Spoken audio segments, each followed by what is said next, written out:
மிதுனம் ராசிக்காரர்களாகிய உங்களுக்கு நிகழ்ந்து கொண்டிருக்கும் 2024 மார்ச் மாதத்தில் 9 கிரகங்களுக்கும் தளபதியாக சேனாதிபதியாக பூமிகாரராக மங்களக்காரகராக அங்காரகனாக இருக்கக்கூடிய செவ்வாய் பகவான் தன்னுடைய உச்சராசியாக இருக்கக்கூடிய மகரம் ராசியிலிருந்து கும்பம் ராசிக்கு பெயர்ச்சியாகிறார்.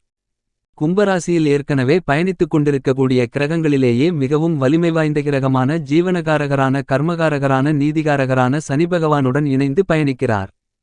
சனி பகவானுடன் இணையும் செவ்வாய் பகவானால் அடுத்த 31 நாட்களுக்கு, அதாவது வருகின்ற ஏப்ரல் மாதம் கடைசி வரை உங்களுடைய வாழ்வில் கண்டிப்பாக இவைகள் நடந்தே தீருமென்று சொல்லக்கூடிய வகையில் என்ன மாதிரியான நன்மைகள் தீமைகள் எந்தெந்த விஷயங்களில் ஏற்படவிருக்கிறது, என்ன மாதிரியான அதிர்ஷ்ட முன்னேற்ற பலன்கள் ஏற்படவிருக்கிறது என்பது குறித்தான முழுமையான விவரங்களை இன்றைய பதிவில் பார்ப்போம்.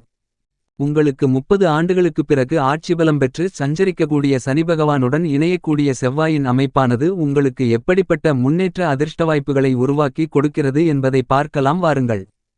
சனி பகவான் செவ்வாய் பகவான் இணைவு என்பது கோல்சார விதியின் அடிப்படையில் பார்க்கின்றபோது சில சிரமங்களை அதீதமாக ஏற்படுத்துவதற்கான வாய்ப்பு இருக்கின்றதே தவிர நன்மைகளை கொடுக்கக்கூடிய அமைப்பாக கருத முடியாது.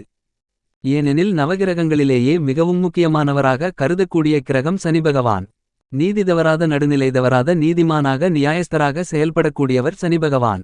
நீங்கள் செய்த பாவபுண்ணியங்களை துல்லியமாக கணக்கிட்டு பல்வேறு விதமான நன்மைகளை கொடுப்பதாக இருந்தாலும் தீமைகளை கொடுப்பதாக இருந்தாலும் சனி பகவானுக்கு நிகரானவர் சனி பகவானே என்று சொல்லிவிடலாம்.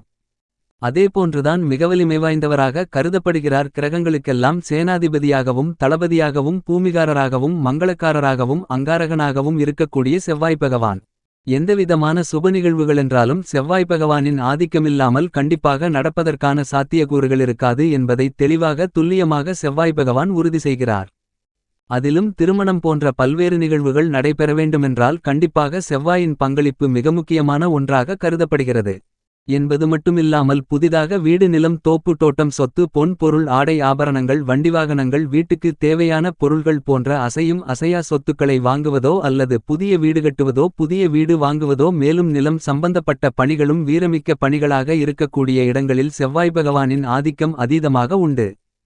அதுபோன்ற நல்ல மாறுதல்கள் கண்டிப்பாக வேண்டுமென்றால் செவ்வாய் பகவானுடைய அனுக்கிரகமென்பது மிக முக்கியமான ஒன்றாக கருதப்படுகிறது. எனவேதான் நவக்கிரகங்களிலேயே வலிமை வாய்ந்த சனி பகவான் மற்றும் செவ்வாய் பகவானின் அமைப்பு மிகவும் குறிப்பிடத்தக்க ஒன்றாக கருதப்படுகிறது. ஏனெனில் 9 கிரகங்களிலேயே குருபகவான் சனி பகவான் மற்றும் செவ்வாய் பகவான் போன்ற கிரகங்களுக்கு மட்டும்தான் சிறப்பு பார்வைகள் உண்டு என்பது குறிப்பிடத்தக்க ஒன்றாக கருதப்படுகிறது. அதிலும் குறிப்பாக குருபார்க்கின் கோடி நன்மை என்பார்கள். ஆனால் அதே சமயம் சனி மற்றும் செவ்வாயின் பார்வை சேர்ந்து கிடைக்கும்போது சில சமயங்களில் அதீத சிரமங்களை சந்திப்பதற்கான ஒரு சூழ்நிலை உருவாகும். அப்படிப்பட்ட இரு கிரகங்களின் பார்வையின் காரணமாக பல்வேறு விதமான பாதிப்புகள் ஏற்படும்போது இரண்டு கிரகநிலைகளும் ஒரே இடத்தில் மேலும் 30 வருடங்கள் கழித்து ஆட்சிபலம் பெற்று சஞ்சரிக்கக்கூடிய சனியுடன் செவ்வாய் இணைவது பல்வேறு விதமான அதிரடியான மாற்றங்களை கண்டிப்பாக ஏற்படுத்தி கொடுக்கிறது. ஆனால் அதே நேரத்தில் கோல்சார விதியின் அடிப்படையில் 3 ராசிகளுக்கு நல்ல பலன்கள் கிடைப்பதற்கான யோகங்களும் உண்டு என்பதை தெளிவாக உறுதி செய்கின்றன. சனி பகவானை பொறுத்தமட்டில் 3, 7, 10 ஆகிய இடங்களை மிகவும் வலுவாக ஆட்சிபலம் பெற்று சஞ்சரிக்கக்கூடிய இந்த வேளையில் அற்புதமாக பார்த்து கொண்டிருக்கிறார். அப்படிப்பட்ட இந்த காலகட்டத்தில் செவ்வாயும் சனியுடன் இணைந்து 4, 7 மற்றும் 8 ஆகிய இடங்களை பார்க்கிறார். அதிலும் குறிப்பாக இந்த காலகட்டத்தில் செவ்வாய் சனியின் பார்வையானது சிம்மம் ராசிக்காரர்களுக்குதான் அதீதமாக கிடைக்கிறது, சப்தமஸ்தானத்தில் பயணித்துக் கொண்டிருப்பதால். எனவே மற்ற ராசிக்காரர்களை விட சிம்மராசிக்காரர்கள் அதிக கவனத்துடனும் விழிப்புணர்வுடனும் இருக்க வேண்டும் என்பது மட்டுமில்லாமல் இந்த காலகட்டத்தில் அஷ்டமத்தில் சஞ்சரிக்கக்கூடிய கடகம் ராசிக்காரர்களுக்கும் அதீத விழிப்புணர்வு தேவை. பல்வேறு விதமான ஏமாற்றங்களை உங்களுடைய வாழ்வில் சந்திப்பதற்கான ஒரு சூழ்நிலை உருவாகிறது. விலை உயர்ந்த பொருள்களை விற்று தற்போதைய நிலையை சமாளிக்க வேண்டிய ஒரு சூழ்நிலைக்கு கூட தள்ளப்படுவதற்கான சாத்தியக்கூறுகளும் புதிய கடன்கள் வாங்குவதற்கான நிலைகளும் ஏற்படலாம். இந்த காலகட்டத்தில் அஷ்டமத்தில் சஞ்சரிக்கக்கூடிய கடகராசிக்காரர்கள் மட்டுமல்லாது மீனம் ராசிக்காரர்களுக்கு விரயத்தில் இந்த இணைவு ஏற்படுகிறது. அதேபோன்று கர்மஸ்தானமாகிய 10ஆம் இடத்தில் ரிஷபம் ராசிக்காரர்களுக்கு ஏற்பட்டிருக்கிறது. எனவே இந்த ராசிக்காரர்களும் அதீத கவனத்துடன் இருக்க வேண்டும் என்பது மட்டுமில்லாமல் மிக முக்கியமாக 12 ராசிகளிலேயே அதிக கவனம் செலுத்த வேண்டிய ராசியாக கும்பம் ராசிதான் கண்டிப்பாக கருதப்படுகிறது. ஏனெனில் ஜென்மராசியில் இந்த 2 கிரகநிலைகளின் இணைவு ஏற்படுகிறது. எனவே தன்னம்பிக்கையும் தைரியமும் குறைவதற்கான ஒரு சூழ்நிலை உருவாகிறது. அடிக்கடி சொத்து சார்ந்த பிரச்சனைகளும் முடிந்துவிட்டது என்று நினைத்துக் கொண்டிருந்த பழைய பிரச்சனைகளும் கூட தலைதூக்குவதற்கான ஒரு சூழ்நிலை உருவாகிறது. கொடுக்கல் வாங்கல் திடீரென பல்வேறு வகையான மிகவும் மோசமான சூழ்நிலைக்கு தள்ளப்படுவதற்கான வாய்ப்புகளும் எண்ணற்ற பிரச்சனைகள் இல்லத்தை தேடி வருவதற்கான ஒரு சூழ்நிலையும் ஏற்படுவதற்கான சாத்தியக்கூறுகள் பொதுவாகவே அனைத்து ராசிக்காரர்களுக்குமே ஏற்படுவதற்கான சாத்தியக்கூறுகள் இந்த சனி மற்றும் செவ்வாயின் அமைப்பு மற்றும் பார்வையின் காரணமாக கிடைக்கிறது. எனவே சற்று கூடுதல் கவனம் தேவை. பணம் பற்றாக்குறை உள்ளிட்ட பிரச்சனைகளும் மட்டுமில்லாமல் வில்லங்கம் சொத்துரீதியாக சந்திப்பதற்கான வாய்ப்பும் உடன்பிறந்தவர்களால் கோபத்தை அதிகமாக சந்திக்க வேண்டிய ஒரு சூழ்நிலையும் உருவாகலாம். ஆனால் நல்ல பலன்கள் கிடைக்கக்கூடிய இடமாக கருதப்படுவது கண்டிப்பாக 3 6 11 ஆகிய இடங்கள். இந்த 2 கிரகநிலைகளுக்குமே கோல்சார விதியின் அடிப்படையில் கண்டிப்பாக நல்ல பலன்களை பெற்றுத்தரக்கூடிய இடங்களாக கருதப்படுகிறது. அப்படி பார்க்கின்றபோது தனுசு கன்னி மற்றும் மேஷம் ராசிக்காரர்களுக்கு இந்த செவ்வாய் சனி இணைவால் பெரிய அளவிற்கு பாதிப்புகள் ஏற்படாது. இருந்தாலும் சற்று கூடுதல் கவனமும் விழிப்புணர்வும் மிக முக்கியமான ஒன்றாக கருதப்படுகிறது என்பதை தெளிவாகவும் துல்லியமாகவும் இந்த 2 கிரகநிலைகள் உறுதி செய்கின்றன. மற்ற ராசிக்காரர்களை ஒப்பிட்டு பார்க்கும்போது சற்று நல்ல பலன்கள் நிறைந்து கிடைக்கும். அதேபோன்றுதான் சுகஸ்தானமாக இருக்கக்கூடிய விருச்சிகம் ராசிக்காரர்களுக்கும் அர்த்தாஷ்டம சனியின் ஆதிக்கமிருந்தாலும் சனி செவ்வாய் இணைவு காரணமாக சில நன்மைகள் அதீதமாக கிடைப்பதற்கான வாய்ப்புகள் உண்டு. மிகவும் மோசமான இடமாக கருதப்படுவது ஜென்மம் அஷ்டமம் மற்றும் விரையும். இந்த இடத்தில் இருப்பவர்கள் அதீத கவனத்துடன் செயல்பட வேண்டும். கும்பம் ராசி கடகம் ராசி மற்றும் மீனம் ராசி போன்ற ராசிக்காரர்கள் அதீத கவனத்துடன் இருப்பதோடு மட்டுமில்லாமல் எதை செய்தாலும் ஒருமுறைக்கு பலமுறை யோசிக்க வேண்டும். சிம்மம் ராசிக்காரர்களுக்கு சப்தம பார்வை ஜென்மராசியிலே விழுவதால் தேவையில்லாத பல குழப்பங்களை சந்திப்பதற்கான ஒரு சூழ்நிலை உண்டு. எனவே நிதானமும் பொறுமையும் மிக முக்கியமாக தேவை.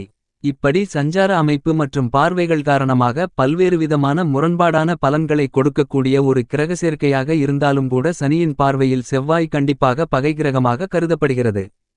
ஆனால் அதே நேரத்தில் செவ்வாயின் பார்வையில் சனி சமகிரகமாக கருதப்படுகிறார் என்பது மட்டுமில்லாமல் சனியின் ஆட்சி வீடான மகரம் ராசிதான் செவ்வாய்க்கு உச்சவீடாக இருக்கிறது. உச்சம் நிவர்த்தி பெற்று சனியுடன் செவ்வாய் இணைவதால் சில விஷயங்களில் தாக்கங்கள் கண்டிப்பாக குறையும். எனவே எதிர்பார்த்தபடி சில பணிகளை செய்வதற்கான வாய்ப்புகள் கண்டிப்பாக உண்டு. இப்படி சனி செவ்வாயின் இணைவு காரணமாக பல்வேறு விதமான மாறுதல்களை சந்தித்தாலும் உங்களுடைய ராசிக்கு என்ன பலன்கள் என்பதை சற்று சுருக்கமாக பார்ப்போம். மிதுனம் ராசிக்காரர்களாகிய உங்களை பொறுத்தமட்டில் 9 கிரகங்களிலேயே மிகுந்த வலிமை வாய்ந்த கிரகமான சனி மற்றும் நவகிரகங்களுக்கெல்லாம் தளபதியாக சேனாதிபதியாக இருக்கக்கூடிய செவ்வாயின் சஞ்சார அமைப்பு என்பது கண்டிப்பாக முரண்பாடான கிரக சேர்க்கையாகத்தான் கருதப்படுகிறது. அவ்வளவு நல்ல பலன்களை கொடுக்கக்கூடிய அமைப்பு இல்லை என்பதுதான் யதார்த்தமான உண்மையாகும். இருந்தாலும் கூட உங்களுடைய ராசிக்கு 8ஆம் இடமான அஷ்டமஸ்தானத்தின் மற்றும் 9ஆம் இடமான பாக்கியஸ்தானத்தின் அதிபதியாக சனி பகவான் இருக்கிறார். அவருடன் உங்களுடைய ராசிக்கு 6ஆம் இடமான ரணம் ருணம் ரோகம் சத்ருஸ்தானத்தின் அதிபதியாக இருக்கக்கூடிய செவ்வாய் இணைந்து பயணிக்கக்கூடிய இந்த காலகட்டத்தில் உத்தியோகம் ரீதியாக பல மாற்றங்களை உறுதியாக சந்திப்பதற்கான ஒரு சூழ்நிலை உருவாகிறது. சொத்துக்கள் ரீதியான பழைய பிரச்சனைகள் இப்போது மீண்டும் தலைதூக்குவதற்கான சந்தர்ப்பங்களும் அடிக்கடி தேவையில்லாமல் அலைச்சல்களை சந்திக்க வேண்டிய ஒரு சூழ்நிலையும் ஏற்படுவதற்கான சாத்தியக்கூறுகள் இருக்கிறது. ஆனால் ராசிக்கு 8ஆம் இடமான அஷ்டமஸ்தானம் ஜென்மராசி போன்ற பாதிப்புகள் கண்டிப்பாக இல்லை. அடிக்கடி சில பயணங்களை மேற்கொண்டாலும் கூட நீங்கள் எதிர்பாராத நேரத்தில் நல்லபல நன்மைகள் கண்டிப்பாக கிடைப்பதற்கான வாய்ப்புகளும் யோகங்களும் உண்டு. இந்த காலகட்டத்தில் உத்தியோகம் ரீதியாக கெடுபிடிகள் பெருமளவில் குறைவதற்கான சாத்தியக்கூறுகள் உண்டு. சிரமங்கள் சிக்கல்களிலிருந்து விடுபடவும் செல்வ செழிப்பு அதிகரிக்க வேண்டுமென்றால் கண்டிப்பாக எந்த ஒரு பணியாக இருந்தாலும் எடுத்தோம் கவிழ்த்தோமென்று செயல்படாமல் நன்கு யோசித்து சிந்தித்து செயல்பட வேண்டிய ஒரு காலகட்டமாகத்தான் கருதப்படுகிறது. இருந்தாலும் இந்த காலகட்டத்தில் சுகாதிபதியான உங்களுடைய ஆசைகளை பூர்த்தி செய்யக்கூடிய உங்களுக்கு சுகபோகங்களை கொடுக்கக்கூடிய சுக்கிர பகவானும் உங்களுடைய ராசிக்கு 9ஆம் இடமான பாக்கியஸ்தானத்தை வலுப்படுத்துவதால் பாக்கியஸ்தானம் சனி மற்றும் செவ்வாயின் அமைப்பு காரணமாக பெரிய அளவிற்கு சிரமங்களை சந்திக்காமல் நல்லபலன்களையும் கண்டிப்பாக பெற்றுக் கொடுப்பதற்கான வாய்ப்புகளையும் யோகங்களையும் வழிவகைகளையும் மிதுனம் ராசிக்காரர்களாகிய உங்களுக்கு செய்கிறது என்பதும் யதார்த்தமான உண்மையாகத்தான் கருதப்படுகிறது.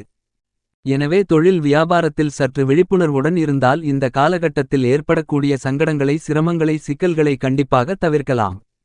மேலும் சாதகமாக மாற்றிக்கொள்ள கண்டிப்பாக மிதுனம் ராசிக்காரர்களாகிய நீங்கள் வாரத்தில் செவ்வாய்க்கிழமை தோறும் விரதமிருந்து அருகாமையில் இருக்கக்கூடிய முருகப்பெருமாள் ஆலயத்திற்கு சென்று முருகப்பெருமானுக்கு 2 நெய் தீப விளக்கு போட்டு வழிபாடு செய்யுங்கள் என்பது மட்டுமில்லாமல் சனிக்கிழமை விரதமிருந்து வீட்டிற்கு பக்கத்தில் இருக்கக்கூடிய ஆஞ்சநேயர் ஆலயத்திற்கு சென்று ஆஞ்சநேயருக்கு 2 நெய் தீப விளக்கு போட்டு வழிபடுங்கள்.